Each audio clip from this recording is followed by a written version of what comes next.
Today I want to chat to you about the verse in Jeremiah 29:13, and it says, "Seek me and you will find me."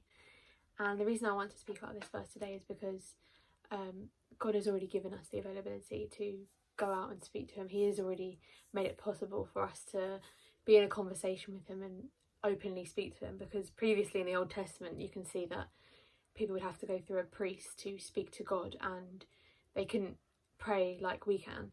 And straight away we can see that God has made it available through Jesus for us, that we can just pray to him and give ourselves to him without having to go through other people. I just want to encourage you to know that this truth of seek me and you will find me, it is true.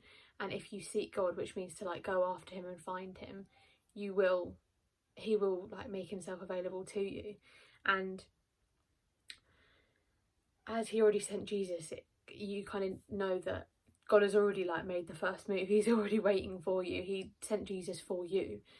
So he's kind of standing behind you, kind of gently tapping on your shoulder, woo, I'm behind you. But he's not a God that's, shoving your shoulder woo, turn around. He's not turning you around. He's just waiting there. He wants to make you aware that you know that he's there. But at the end of the day, it's your decision to turn around and be oh, God, I need you, and actually seek and find him. So God is there behind you, but you kind of just need to turn around and find him. This can also be shown in the prodigal son story that is in the Bible, of how the son had turned away from his dad and gone away and lived his own life, but then he realised he was struggling and he couldn't survive, and he didn't have food, and he was struggling on his own. So he starts making his way home, and before he even reaches home, he sees his father running towards him. And that's kind of the image we have of us with God, that when we come running to God, or when we make our first few steps to God, God is already there waiting for us, running towards us. He's already there with his arms wide open. So we just need to seek him and find him and come back to him and fall back into his arms. And in that verse, we know that, and other verses in the Bible, we know that God does promise to reveal himself to us. He doesn't say, if you seek me, you might find me, you might not. It's not a game of hide and seek. You will find him. It's a promise that you will. If you do seek him with all your heart, you will find him. There's also other verses in Proverbs 8:17. It says, "Those who seek me find me." And in Amos 5:4, it says, "This is what the Lord says to Israel: seek me and find me." So we know that it's not just this one verse in Jeremiah, but several times throughout the Bible, God is saying, seek me, find me. He's giving us clues to be oh, I actually need to go and find God. Sometimes God might just appear to us and speak to us, but also he wants us to go and find him as well and reach out to him as well, because it's a two-way relationship. It's like any human relationship you might have with a friend. You need to reach out to God and actually have a conversation with him and speak to him. And, the relationship's never going to build if you don't. It has to be a two-way thing.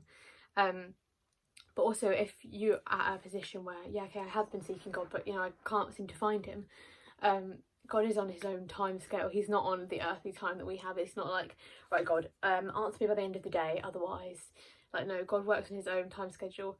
Answering you today might not be the best thing for your life. He's going to do what's best for you, because it says in Romans 8:28, he works for the good of those who love him and are called according to his purpose. So God is only going to do what he thinks is right and what he knows is right for your life. So at the time you might think, yeah, but I needed you right now, or I needed this right now, I needed that right now. But God's well, actually you didn't. You need it in a year, or in a month, in a day, or he knows the best for you. So we need to just know that God does know our best and know what's best for us. He is God of the universe. If he's a God mighty enough to create the world, he's mighty enough to know what we need and when we need it. So we need to just trust that when we seek him, we will find him, but also we need to know that might not come straight away, but it might.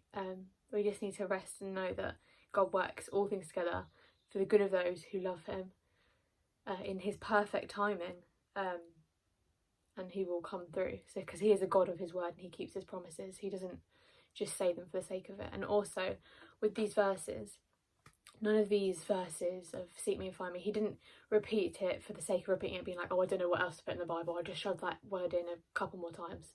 No, every word in the Bible is there for a reason. God has put seek me and you will find me many times, because he knows it's a struggle for us humans. He knows, oh, these people really aren't getting the hang of it. You need to seek me and find me. He's repeating it so that we know the truth and we can kind of grasp it.